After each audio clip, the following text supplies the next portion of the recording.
Hey guys, this is Scott Johnson with the Property Preservation Project. Thanks for stopping by again. This is our third video on the probate process and kind of understanding how it works. Today we're going to cover a topic that is really important, especially if you are going through the probate process. 1 year's income for the deceased spouse or family. Now this is where essentially once the attorney gets to the point where we've inventoried the assets of the deceased. He's also gotten all the creditor information, all the money that's owed. If there's cash there, okay, like I said, if there is cash there during the probate process, then he is going to contact the probate court and make sure that they withhold at least a year's income for the family, or a year's living allowance for the family.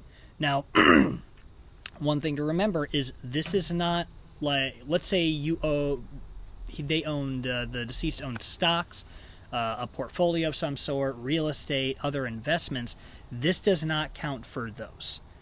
This only counts for the cash that is available when they're deceased. So that's why it's extremely important that prior to going through the probate process, making sure you talk with your attorney, make sure you have an attorney that you trust.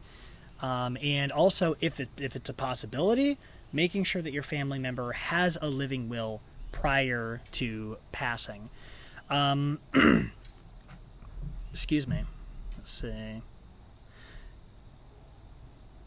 Okay, so, yeah, essentially, the biggest thing to remember about that is taking action beforehand. Because, as I said before, you cannot sell assets. Right, during this point in the process, they can only give money to the family and the minors if there is cash actually available for them to split it up through. So guys, that's really it on that. Making sure to discuss this with your attorney.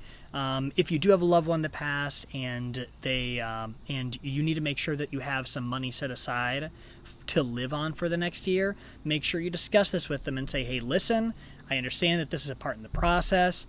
I need to make sure that, that I have some cash for me and my daughter or son, whatever it may be, to live on for the next year. Because that's one thing that, it can be tough after someone passes. Earning income is, you only have so much income. So making sure you have that year to adjust is going to make a lot of difference. So if you guys have any questions, let me know. The next thing we're going to be talking about is when the attorney starts to pay their creditors. So that's going to be a really important part in the process. So be sure to tune in for that, guys. Thanks so much for coming out, and I'll talk to you soon.